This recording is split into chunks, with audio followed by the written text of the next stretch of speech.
Good morning, and thanks for joining us today. We've got an update from Microbix. They just reported their fiscal Q1 results this morning, so feel free to check those out if you haven't seen them yet. With me today, I've got Cameron Groom, CEO, Jim Curry, CFO, and Ken Hughes, COO. And they're going to do a little bit of a presentation, then answer some questions for us. If you've got any questions, feel free to submit them at the box at the bottom, or you can email them to me. And as always, this presentation will contain forward-looking statements, so feel free to check those out on the presentation on the company's website, which was updated today. We might make a couple changes and update it again later this week, but all the financial numbers are in the new deck if you want to check that out on Microbix's website. And with that out of the way, I'd like to introduce the management team. Hi, gentlemen. Happy Valentine's Day. Thank you. Thank you. Hopefully showing Thank you. shareholders a little love. Yeah, I think this is like the third or fourth Valentine's Day we've all spent together. So yeah, it's quite a nice surprise. So yeah, looking forward to hearing about the quarter. Thank you so much, Deborah, and good morning, and good morning, Jim and Ken as well. Good morning. Well, a pleasure to communicate the results for our fiscal Q1 of 22 or Q1 of fiscal 2024. Which is the quarter ended December 31st, 2023. We have a September fiscal year end, so this is our Q1 of fiscal 24. Very strong revenues, obviously, a record by far at 8.4 million Canadian dollars of revenues for the quarter. That is notable based on the Kinlytic milestone payments that were recognized in the quarter of $3 million US. But I think it's very important to point out, in addition to that, that our sales were up substantially. The product sales were up substantially from the quarter as well, at 4.2 million versus 2.5 million in the prior year Q1. And that comprised a 95% year-over-year increase for the quarter in our sales of antigens, and a 69% increase year-over-year in our sales of quality assessment products, our test controls. So very strong overall revenues associated with partnering and organic product sales, and those numbers led to a very strong record sales number. They also led to a record bottom line number as well, whereby we recorded net earnings of 2.5 million for the quarter. And I'll call out certainly that within the quarter, we also absorbed in our G&A $500,000 investment, US dollar investment banking fee, success fee to our agent, Torreya Partners, whom we thank, that helped with our Kinlytic partnering. And this is the last and final payment of advisory fees associated with the Kinlytic partnering transaction. But that did increase our G&A in the quarter beyond what we're generating on, or what we're requiring on an ongoing basis, and should be recognized as a cost. That is IFRS handling of those matters. It is not taken into cost of goods sold associated with milestone payment, rather added into G&A. So if you pull that out, of course, our profit would have been higher. We similarly reported a very strong set of financial ratios. Our current ratio is back up over 8 times, and our debt to equity was 0.35, which continues to come down as we continue to generate earnings and cash flow. Jim, what would you want to call out further in terms of the financial numbers for the quarter? Well, I think you've covered most of the more significant ones. I think we're starting to see some good rebound from our antigens business. We went into let's call it the doldrums during COVID with our antigens business, and we're starting to see a bounce back in Q1, and we should continue to see that come through in Q2 as well. Our caps business had a strong quarter. I mean, traditionally, if you look at our Q1, it's generally our weakest quarter historically. So it's unusual for it to be our strongest quarter at this point in time. But I think as you've outlined as well, we're also investing. Our operating expenses and our cost of goods, for that matter, include our continued investment in people, in equipment, IT infrastructure to support the ongoing growth that we expect as we move forward. Very good. Thank you, Jim. Ken, what would you want to bring forward? Obviously, the Kinlytic success is manifested in this quarter and continues, and we'll talk a little bit more later, I suppose, on Kinlytic and our relationship with Sequel and team, which is very strong. But also, to Jim's point, we continue to invest in the infrastructure necessary to support growth. We have had a really strong Q1 from a historical perspective in the core business as well. We expect to go from there. The technical aspects that we've been implementing too. For instance, an example would be the mycoplasma product, where we've adapted that from standard culture techniques into a bioreactor system. Therefore, throughput is increased as demand is increasing, which will be a key antigen as we move through 2024 and beyond. Is illustrative of the success we're doing from an operational and scientific perspective, but also the EQMS and the ERP transformation to support growth. Costs are upfront, but the benefits down the line in terms of scalability and understanding of what we're doing, and ultimately reducing cost of goods sold is clear, and we'll continue to invest in that. So yeah, very strong, and the growth potential going forward is great. Very good. Thank you, Ken. Thank you, Jim. I'll call out one other thing I think is relevant. In Q1, we also recorded a record in terms of our sales of caps, our test control products. Sales of caps for the quarter were $2.25 million. That's far and away, I'm just thinking, far and away a record of product sales in that category as well, and reflective of some major orders coming out of the PT category. We announced a record of a single batch of shipments of $1 million of proficiency testing oriented products, as well as $1 million order from one of our major caps clients as well.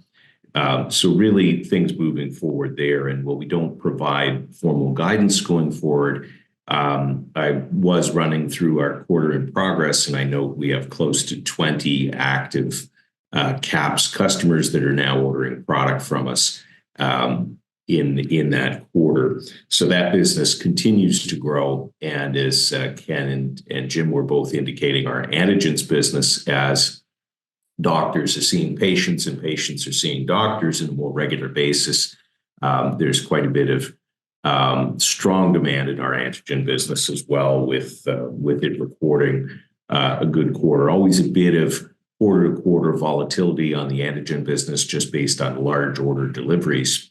But we see that smoothing out between antigens and caps, and a more regular order flow as our number of products and number of customers continues to grow.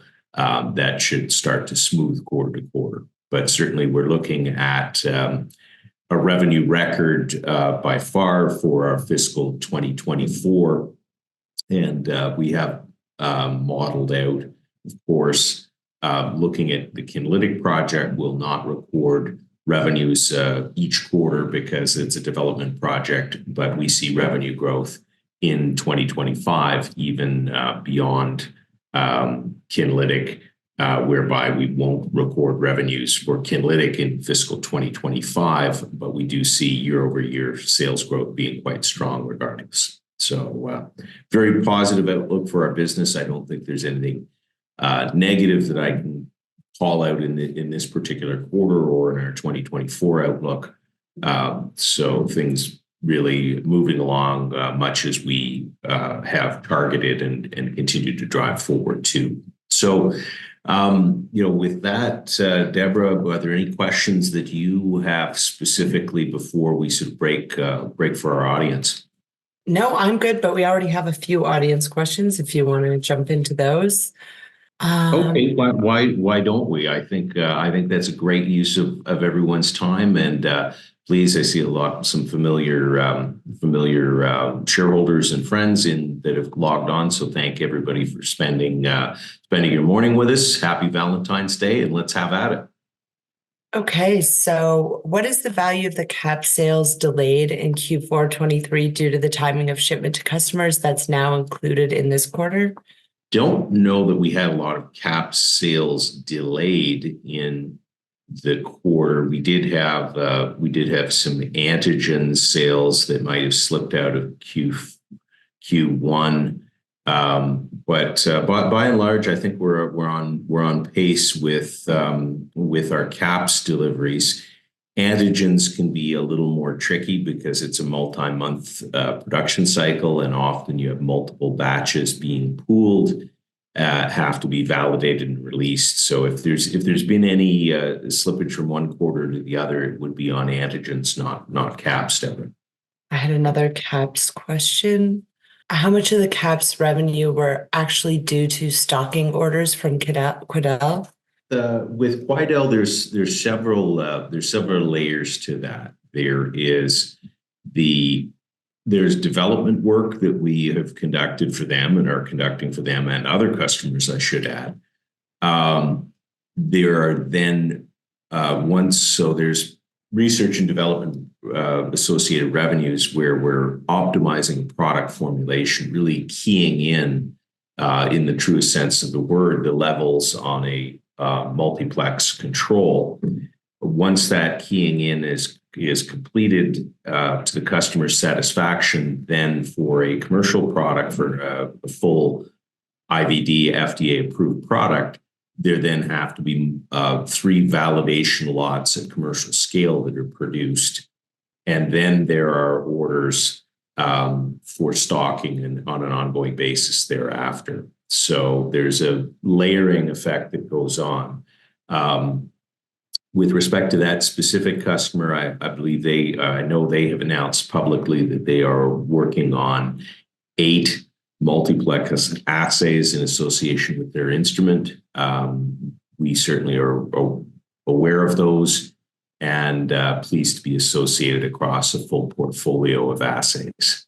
There are multiple other customers, of course, that we're supporting, some of whom are announced, companies like SpeedDX, BioGX, and Ulysse Biomed and others, where we're supporting them on different new and existing assays. So we do see quite a bit of activity, and our activity is involved in both the point of care testing categories, where we're looking often at in-kit controls, where our swab-based caps are included in kits of test cartridges, but we're also supporting companies on onboarding new customers of their point of care instruments or lab-based instrumentation through our onboard kits for training, validation, verification, and training.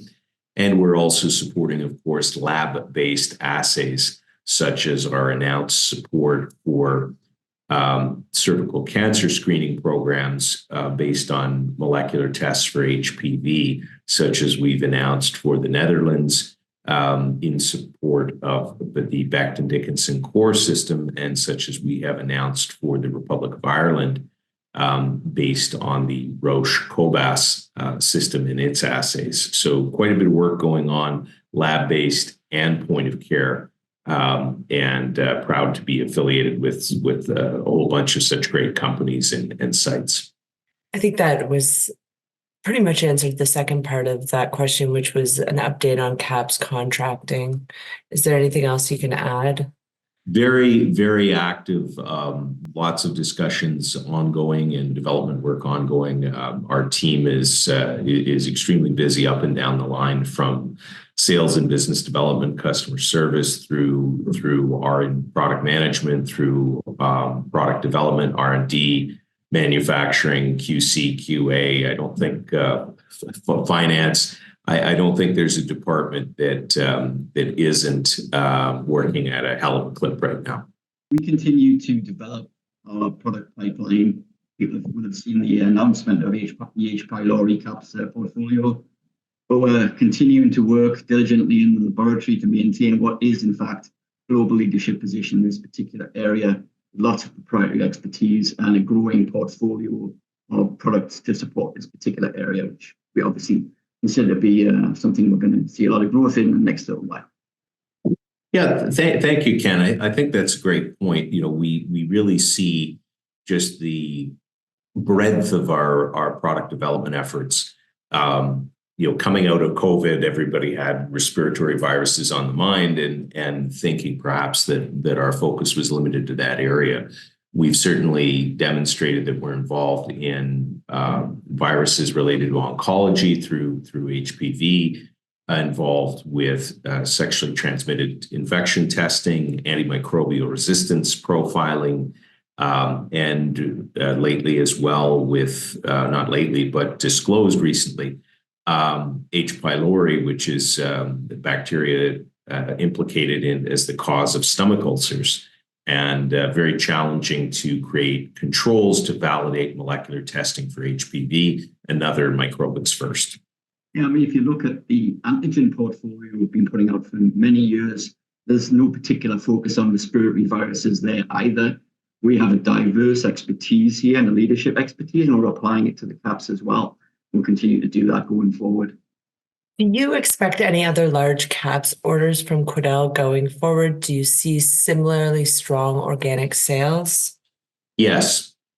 To be brief, there is an ongoing order flow, including in the current quarter, that is certainly material. We made the announcement of the first $1 million set of orders for caps and the first $1 million set of orders from caps from a point of care customer. And we also made the announcement of the first $1 million set of deliveries for a proficiency testing customer. Both of those categories continue to grow. We won't be announcing order flow on a regular basis other than if they hit material new milestones. So those were, I think, some foreshadowing of the growth that we're seeing, and just clarifying that providing proper ongoing disclosure of the progress of our business. Staying on the caps theme, is Microbix supplying caps for British Columbia as part of their announced transition to HPV screening and at-home testing? We've certainly reached out to British Columbia. We haven't seen what they're doing in terms of control for their system and the ongoing quality assurance. We're certainly connecting with British Columbia on those matters, but I'd have to check with our sales and business development team as to the precise engagement on that. But certainly it did not escape our notice. And we will be endeavoring to make sure that that every province has a robust quality management system in place. This is incredibly critical for the effective use of molecular testing for HPV screening.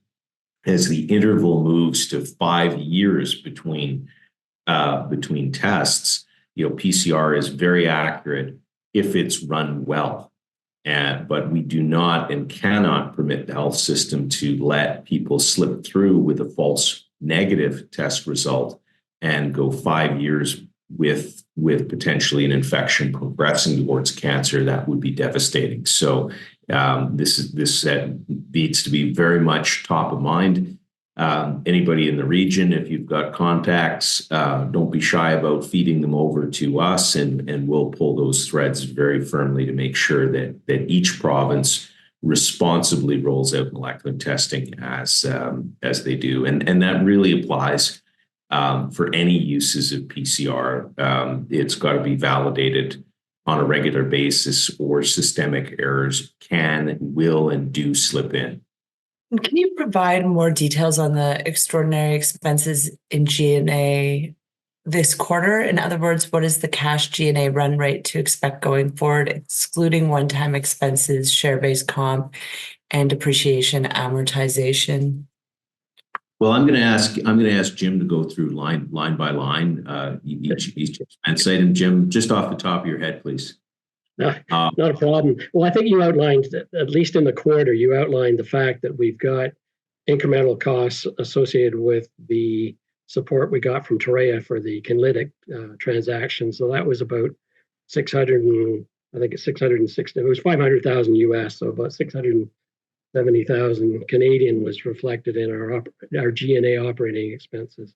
Also embedded in our G&A was an additional 75,000 of amortization relating to the reversal of the impairment of our intangible asset for Kinlytic. So that will be reflected. That $75,000 a quarter will be reflected going forward, but the 660 was a one-time transaction. That's the most significant. I mean, certainly if you go quarter over quarter, we've also got some incremental costs associated with our implementation of our ERP and EQMS systems. So those two will be predominantly ongoing. We have gone through the majority of our implementation and consultative support. So it's more the subscription-based costs associated with those two systems that we'll be incurring as we move forward. No, thank you, Jim. That's brilliant. So the big items in G&A, certainly the investment banking fee, $500,000 US that was recorded in Q1 as an expense within G&A. And then Jim, as Jim mentioned, we are writing off, amortizing the write-up of Kinlytic over a 10-year period, which is reflective of increase in our quarterly depreciation amortization. Can you talk a bit about the buildup in working capital and drivers for that? Certainly, our consumption of working capital is tied to the growth in sales. Obviously, we'll have a greater level of activity as we continue to build the business. Our accounts receivable and inventory will increase as we continue to grow sales.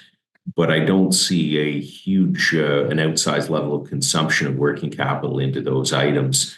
Our antigen business has a longer cycle time for production and is hungrier for inventory numbers in that respect. The caps business has a quicker production cycle and is a little less hungry, as I would call it, for working capital consumption. But Jim, I didn't mentally remark a big jump in working capital consumption in this quarter. What would be your comments on that? Yeah, the only item of significance that was unusual in the quarter was we had $1 million US in deferred revenue that was in since we received the initial payment for the upfront for Kinlytic back in May. That was pulled out. That was pulled out of deferred revenue and moved into receivable. Moved into revenue. Sorry, that was the better part of $1.35 million, and that occurred in Q1. No, great point, Jim. Thank you. Was the IT expense a one-time expense? Will G&A expenses adjust? Will G&A expenses adjusted for one-time expenses continue to be high going forward? Well, I think the majority of what I would call one-time expenses, I think as I explained in my previous comments on G&A, have predominantly gone, and we're now into more of the ongoing operating expenses associated with the subscription-based services that we've got for both NetSuite and our master control on our EQS side. There will be some savings down the line. There is the requirement when you're moving from a paper-based system to a fully integrated digital system, a transition period and a learning period and an implementation period where both systems have to exist in parallel because we have to get product out the door. And those exist in parallel right now, and the transition gets more profound from paper to digital with time. So as we actually implement all of those systems and people get fully trained and familiar with them, efficiencies will go up. And we're not going to lose anybody, but as we grow, we won't have to add more capacity. And therefore, the actual cost of the individual item will go down. So those savings are going to be realized as we move forward. And at the same time, it will give us the capacity to sustain our growth without blowing up, which we would if we continued with a paper system. So there's a little bit of that parallelism going on right now. But as we move forward, that's going to change to the benefits of the government. Absolutely. This is all about reducing drudgery and decreasing error rates. Jim, you were going to say something. No, I was just going to say that's a good point, Ken. I think we're not yet seeing the, call it savings, or the avoiding incremental costs that we would see as we move forward with the efficiencies and effectiveness of the staff based upon their utilization of the tools. This is an investment for the upside we're going to realize as we continue our growth. You provide an update on the NCIB? Yes, thank you. The NCIB restarted on December 8th, as we announced on December 6th. There was a gap of a couple of months there between the end of the previous NCIB and the restart of this NCIB. We did switch investment dealers. There was an issue with the prior dealer, did not like crossing blocks unless they had both sides of the trade. This investment dealer does not share that issue. So we have successfully transacted a block trade on the new NCIB. The delay probably exacerbated a bit of the downside move on the stock during the fall, but actually the delay ended up working out to our advantage, because the added volume that trading volume that was recorded associated with the reconfirmation of our Kinlytic project funding in November was able to be calculated into the permitted daily buyback numbers for the NCIB when renewed. So we're actually able to buy a little over 12,000 shares a day on a normal basis, plus one block trade per week. And we have been quite active. Jim, you'd have a better handle on the number we bought back on the NCIB to date, but I'm thinking we're somewhere between 400 and 500,000 shares. Would that be in the ballpark? Yeah, we had 140 some odd thousand in Q1, and we had over 400,000 in January. So when I say Q1, it was actually, as you said, between December 8th and 31st. But yeah, so we're closer to 600,000 shares that we've repurchased so far. Yeah, so we certainly intend to be active with the NCIB. Last year, we were able to buy back about 2%, even as limited under the conduct of the prior dealer. We no complaints about other than that foible. But we certainly look to buy back, as the NCIB says, up to 5% as permitted under the rules, and continue to be active. And the great thing about that is certainly more than offsetting the ongoing use of the stock option plan, which is entails 2% potential options issued each year that, of course, have vest over 3 years. Staff have to stay on for a full 3 years more before those options awarded in any year vest.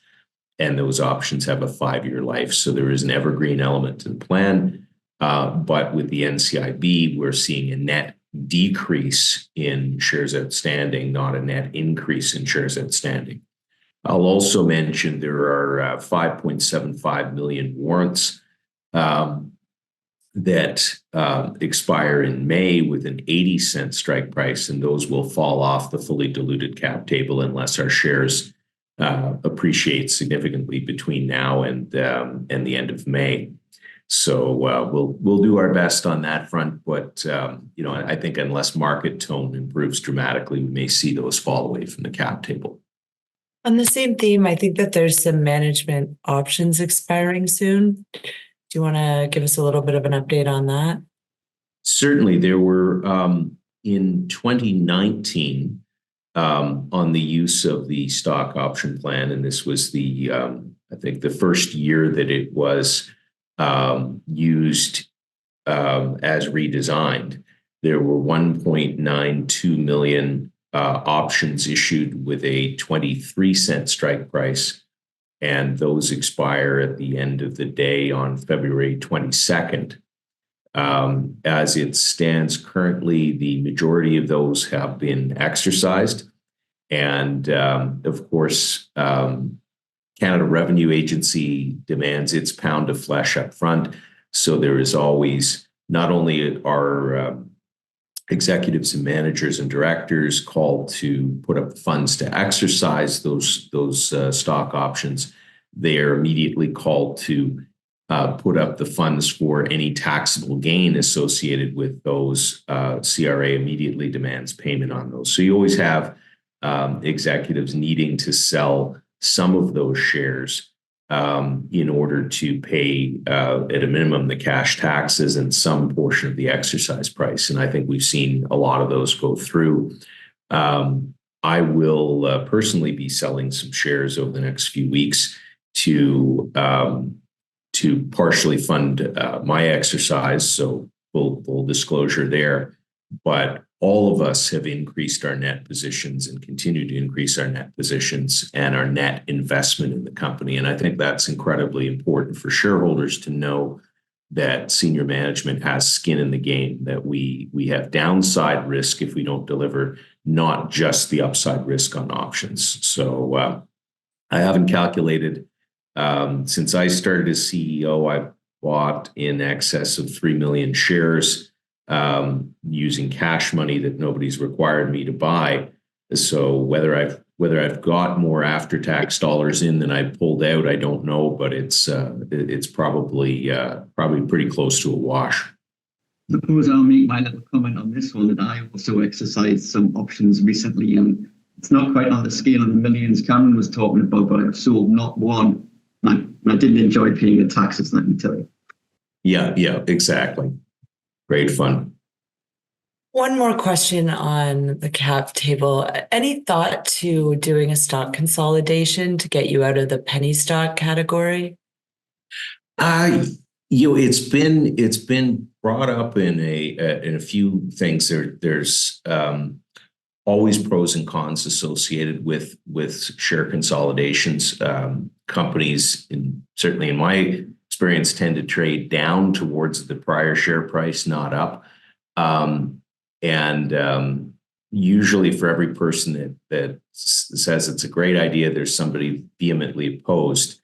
Probably the only argument I've seen pro within the context of a TSX listing is to consolidate to the point where the shares become marginable.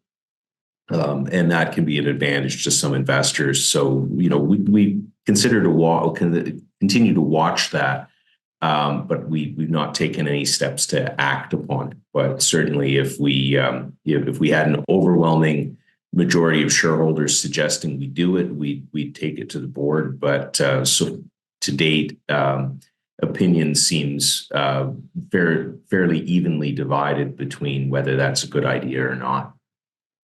Have you thought much about potentially uplisting on NASDAQ? There's been some incredible returns in the US biotech space over the past year, and seems to be money flowing into that sector. Is that something that you're considering?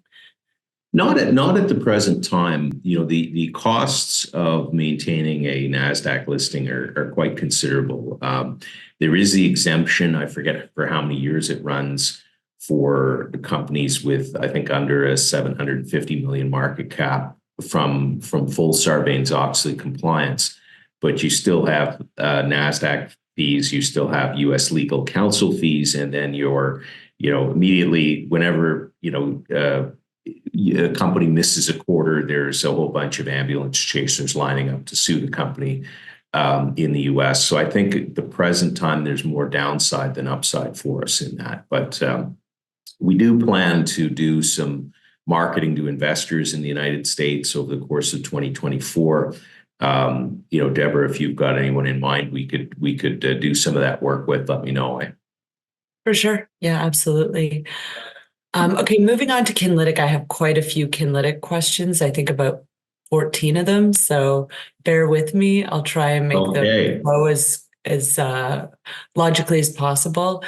So the first question, does your hope for record full year revenue include the Kinlytic licensing revenue received in Q1? I think what they're asking is it going to be a record year removing that Kinlytic revenue? Unless we wildly miss our budget, it will be a record even without Kinlytic revenue. Okay. And are there any Kinlytic related consulting revenues associated with helping Sequel get to commercialization? Yes, there will be. Our agreement with Sequel includes to avoid what's called a multi-deliverable liability. Includes full recovery of our costs for any support that we provide. I don't know at this point, I haven't gone over it with Jim as to whether we book that as revenue or an offset to expenses, but effectively what support we provide will be fully reimbursed by Sequel. And timing of the rest of the $30 million from Sequel?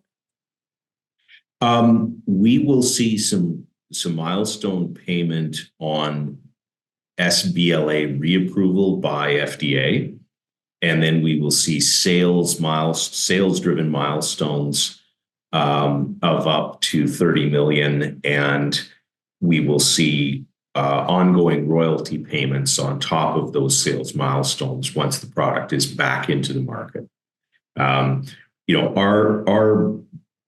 principal objective with the Kinlytic agreement was, a partner that is capable of assisting us with the post-approval marketing and with the regulatory filings and ongoing monitoring and post-approval matters, is capable of certainly helping us manage the different contractors and do that work in advance of it, and not to have it bleeding out capital from Microbix in the pre-commercial period. We've fulfilled all those objectives, and I think Ken, who is the lead on the day-to-day relationship with Sequel and its financial partners, can comment on the nature of that relationship and how that's proceeding. Ken, do you want to comment on that? Yeah, it's an excellent relationship to address the issue of costs going out. We are covered on an hourly basis and to support the growth, and we maintain the necessary time sheets and activities going forward. The Sequel group are extremely sophisticated in business and commercialization and in the technical aspects, and so we've formed a very strong team to drive this forward, and it's moving forward at a pace. Really, we're executing as we said we would. The timeline that Cameron's alluded to is in place, and the technical and business acumen is there. So we expect to be extremely successful in this regard and execute for the next couple of years, and then realize the revenue. And what is the status of Kinlytic primary CMO review? Okay, sure. This refers to, just so we're describing or explaining the acronyms. CMO or CDMO refers to Contract Manufacturing Organization or Contract Development and Manufacturing Organization. With the Kinlytic project, there are different contract organizations we'll work with.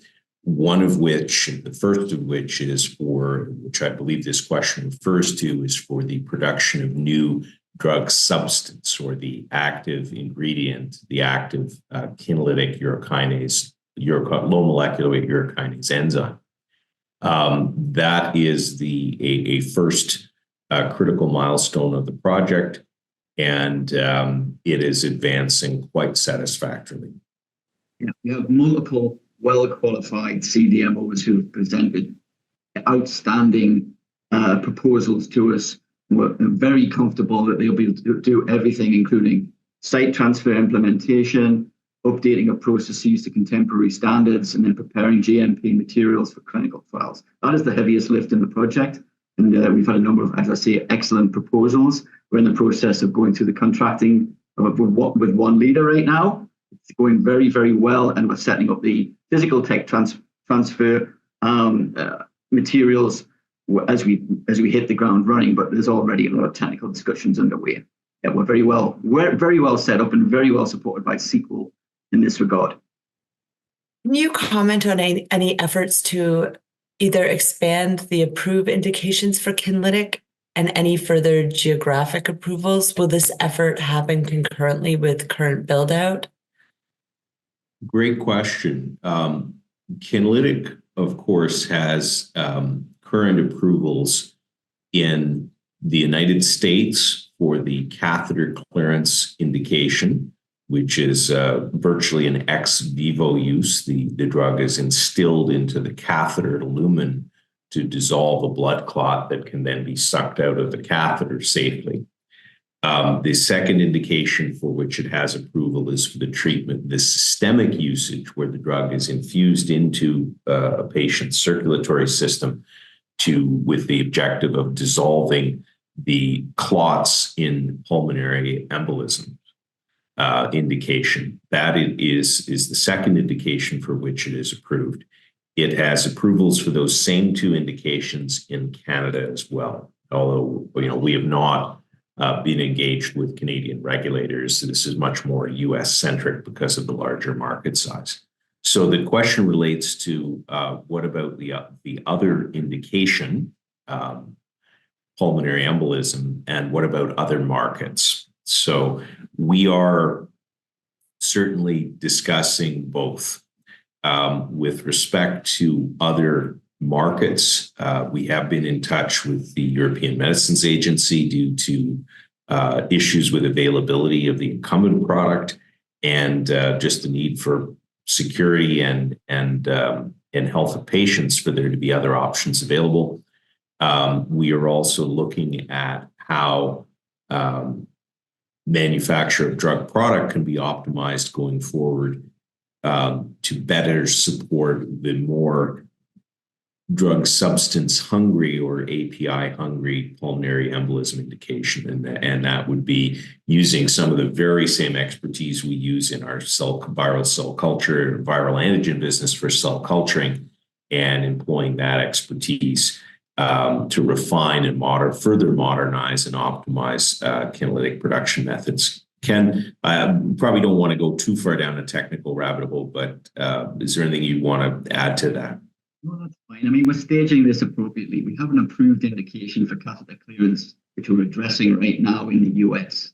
It's important to understand as well with the interactions with Europe that they reached out to us to say, we hear you're doing urokinase, don't forget about us as you move forward. So it's a regulatory pull, and there are shortages of products in this space that exist right now. And so people are motivated to accept the product that we're making. In terms of the technical aspects, absolutely. We'll deal with the North American market for catheters. We'll deal with the world market for catheters. And in parallel, look to increase scale to satisfy the systemic clots which is exemplified by pulmonary embolism, but there's also deep vein thrombosis, peripheral arterial occlusive disease, stroke, heart attack. There's all manner of indications down the line that we can get into, and we have every intention to do that. And as we say, in the world where cardiovascular issues are getting more profound post-COVID, and with an aging and, how can I say this, less physically fit population, there's a huge pull there, and we're going to service all of those markets in due course. Thank you, Ken. Can you describe the likelihood of success versus failure regarding the Kinlytic relaunch? Well, we don't typically drive forward towards failure. There to us and certainly to our partner, who will be investing on the order of $50 million before revenues start to flow. We all believe that the risks associated with this project are quite small. It is already an approved drug. There are no visible technical or logistics hurdles that we can see, and the revalidations are all to us quite clear. So we believe the risk to be very manageable. It's really a risk of execution that we watch carefully and manage carefully on the contractors doing the actual physical and intellectual work.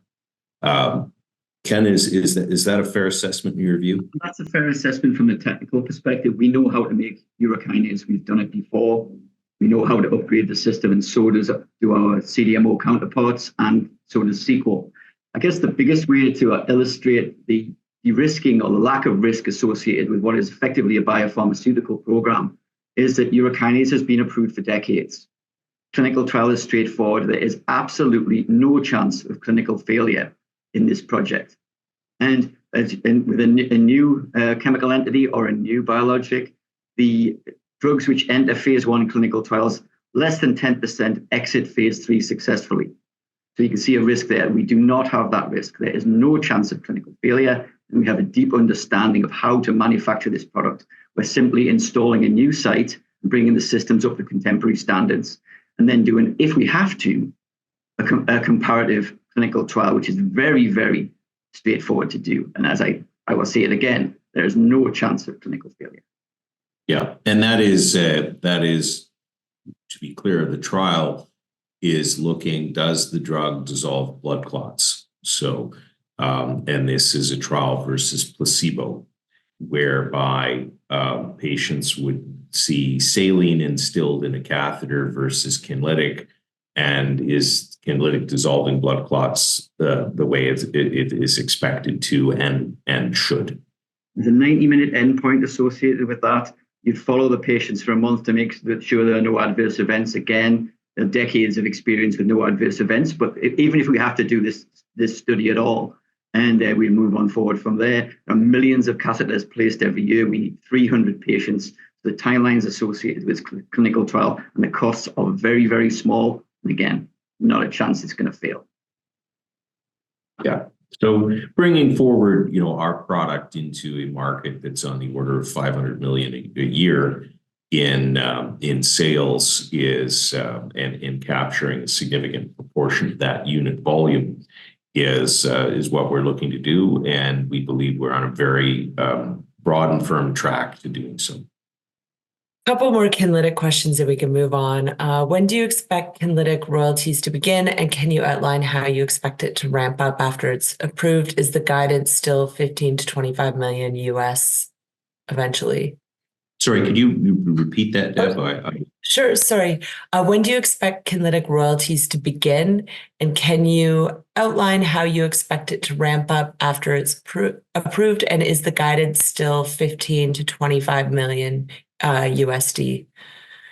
So in terms of when, I believe we would remain unchanged to look at around a 3-year time frame for that. So we would be looking at calendar 2027 for the drug to re-enter the market. I think that's a reasonable timeline for the project. Not a quarter away, but incredibly fast for real drug commercialization. In terms of the ramp, we believe that there will be a relatively rapid adoption of the product when it is launched, as we will be planning quite effective advantages versus the incumbent product. And in terms of guidance, I think we would remain unchanged in that 15 to 25 million US royalty range expectation. And that may not be achieved in year 1 of commercialization, but certainly should be in the ballpark for year 2 or 3 post-launch. Thought I was done, but I've got some follow-up questions for you, Cameron. Okay, so follow-up on CMO question. Will CMO selection be accompanied by a press release? Yes. Our disclosure policy on Kinlytic going forward, our partners are private company funded by private equity. They're consequently very private people. If they had their full druthers, nothing at all would be said further about Kinlytic until such time as the supplement to the biologics licensing application is reapproved or is approved by FDA. We as a public company don't have that luxury.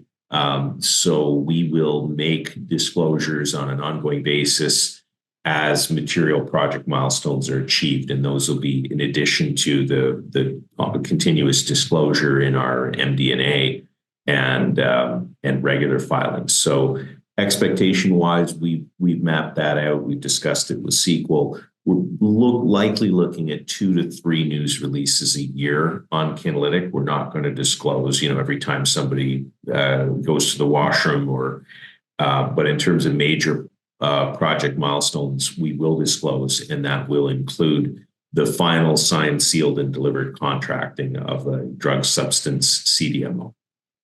Okay.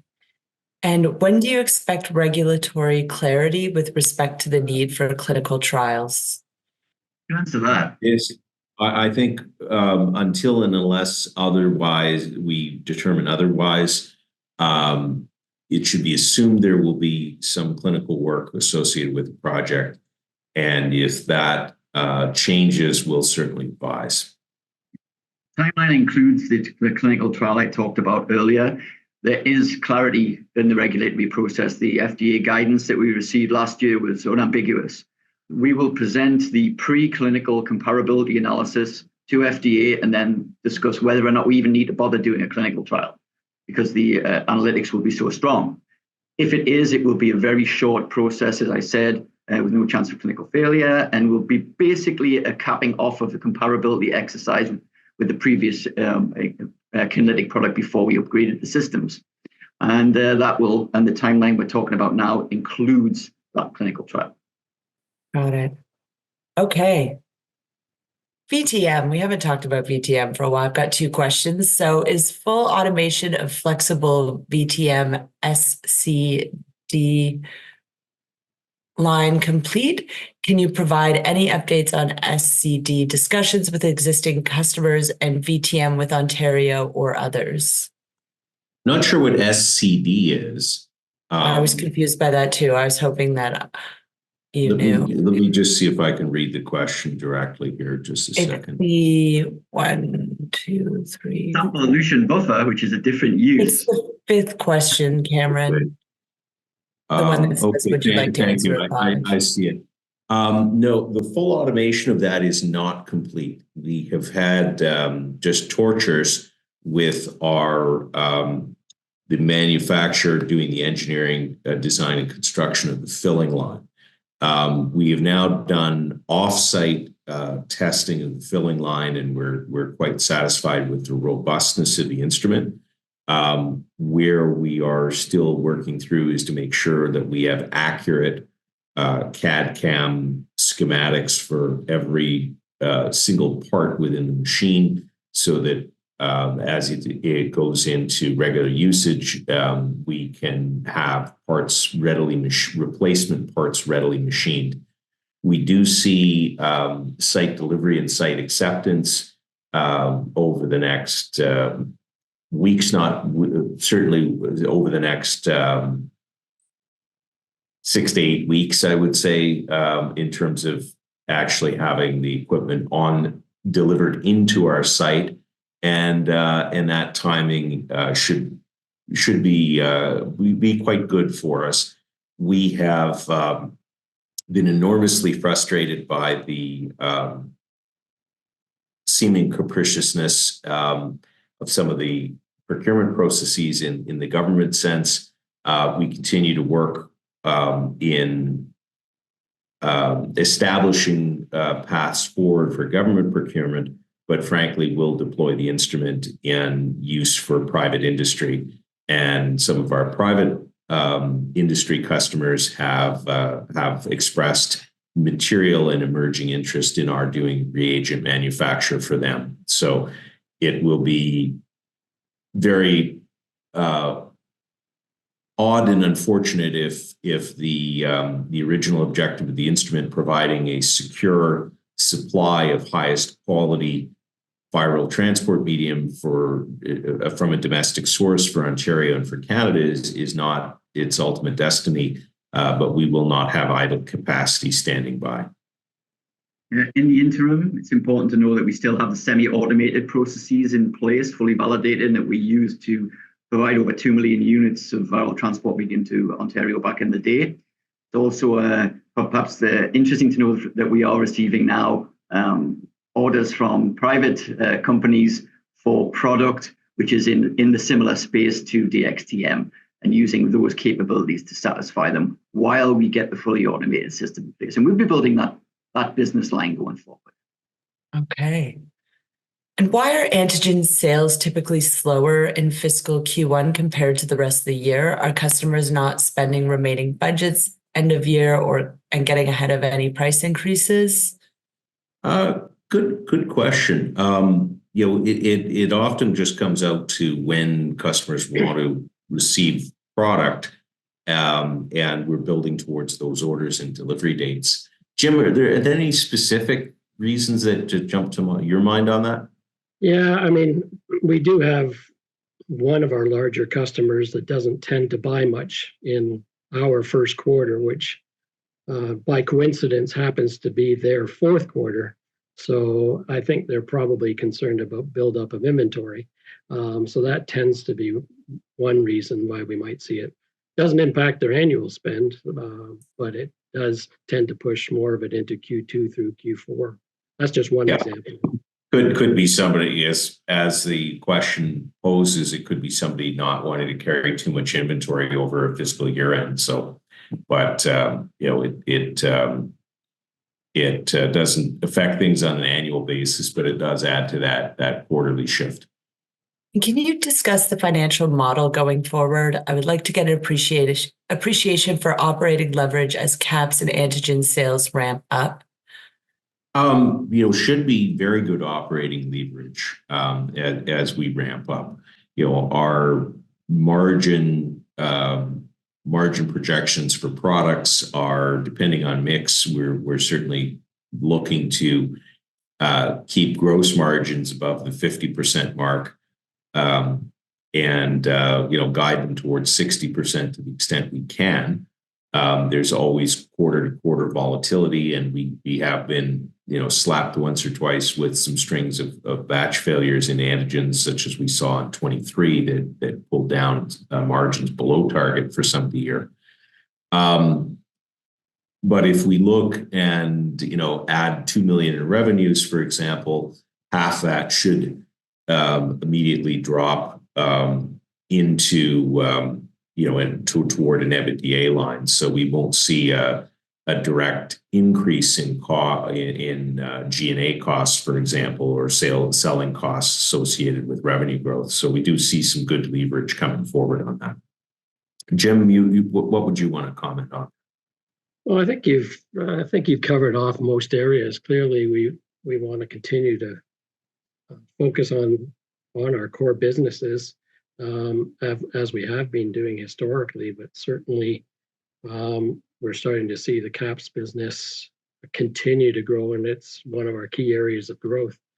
The antigen business, it's not going to grow by 50% each year, but we should see some growth as the market expands, and we also hopefully add on some new clients in the antigen business. And the expansion in Asia/China is significant for us through our distributor in Asia. Great points. Yeah. Based on the work we're doing in the manufacturing development group as well, we expect the cost of an individual unit to go down as we continue with efficiencies. I would offer the transition of mycoplasma from standard culture to bioreactor as an exemplifier of that, and we have a mandate to continue doing that. So in the antigen business, we will see geographical and other growth, but we'll also see bigger margins because of increasing efficiencies. Yeah. Our break even certainly has increased, and that's by necessity and by design, not by accident. Our business is immeasurably stronger than it was, a few years ago, and continues to get stronger year by year. To win business from major international customers who are looking at us as a critical sole source supplier. You do not win that business if you do not have, state-of-the-art systems, quality systems, and control systems, and processes, and best-in-class pricing. So, all of these are what we're driving forward to successfully grow the bit, not just maintain the business, but grow the business and provide that operating leverage. And what's the outlook for cash taxes, given we seem well on the way to consistent profitability? Very good question. Jim, what would our remaining loss shields look like? They're in the area of about $12 million, so we're a ways away from paying cash taxes. Yeah, I'd love to work our way through them really quickly. That would, but it being reasonable, I think we're a few years out. Yeah. Oh, sorry, go ahead. High class. I was going to say that's a champagne kind of problem there. Got to pay JT some point, 4 years ago, Microbix was 40 cents, and today it is again. How have the financials changed from then to now, i.e. where were annual sales 4 years ago versus today? Cameron, I'll do you a favor and pull up that slide we put together yesterday while you answer. Sure. Okay. Yeah. Thank you, Deb. That's great. I just had a quick look up. Our revenues 4 years ago versus 2023 were about 13 million.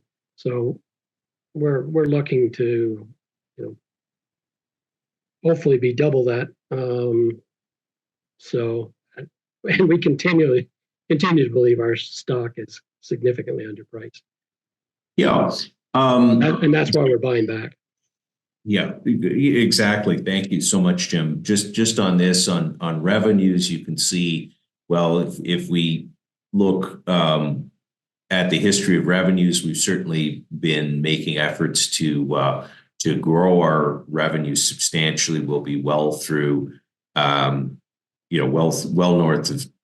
We might have to reset the y-axis on the revenue graph for 2024 with any luck. So we are continuing to grow sales substantially and overall revenues. Our dollars of gross margin is increasing, and we're certainly making efforts to increase the percentage gross margins as well. You can see, likewise, we've moved to consistently positive EBITDA for the business, and we have also greatly improved the liquidity and debt to equity ratios, the current ratio and the debt to equity ratio over the period as well. So by all financial measures, I think we're executing to the best of our ability, and I think we're executing well. Can we expect updated analyst coverage reports in the near future? I hope so. I have had some exchanges with David Martin, Bloom Burton's very capable analyst, over the course of this morning. So I'm hopeful we'll see some comments out of Bloom Burton about the quarter and about our outlook. And the analyst whom we occasionally commission to independently comment, Bruce Krugel, KRC Insights. It's intended that we'll have some comment from him as well about Q1. So we should have at least two comments, one entirely independent, one independent in view, but commissioned by the company. And I believe there's some other analysts listening in on the call, and certainly, to the extent that that they see, business reasons to initiate coverage on Microbix, we certainly welcome additional attention.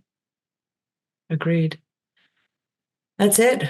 We got through all the questions. Was there anything that we didn't discuss today that you wanted to cover? I think we're very much in leading edge areas now, enabling better use and well-controlled and well-monitored use of exquisitely sensitive PCR tests in the clinical laboratory setting. we're enabling the rollout of that same technology to point of care to be closer to the patient and be able to provide better healthcare to patient groups that are now underserved by centralized medicine. We're also really on the cutting edge of multiplex testing, antimicrobial resistance work. All of these issues, what's called syndromic testing is the other word for multiplex testing. So all of these are trends in medicine that are not going away, that we're helping turn into a reality by really getting into the nuts and bolts of this stuff to make sure that it works properly. And that's why we're acquiring more and more customers and being called to develop a wider range of products and thereby build our sales. So, certainly the outlook for Microbix is extremely positive in the diagnostic side of our business, and it is extremely positive in the therapeutics side of our business as well. And we remain committed to a profitable growth model. Well, thank you all for your time today. Thanks to everyone who participated. If anyone would like a one-on-one call or have any additional questions, feel free to reach out and I can get that either set up for you or answered for you. And yeah, just appreciate everyone taking the time. Cameron, Jim, and Ken, congrats on a great quarter. It's rare to see somebody put up 50% of the previous year's revenue numbers in one quarter. So you're well on your way to a good fiscal 2024. So congrats. Thank you very much. Thank you very much, Deborah. And really appreciate your support, Jim, Ken, and all of you shareholders. Thank you so much for your time and for entrusting us with a portion of your capital. We do take it seriously. Thank you all. Happy Valentine's Day. And happy Valentine's Day. Take care, guys. Okay, Take bye. care.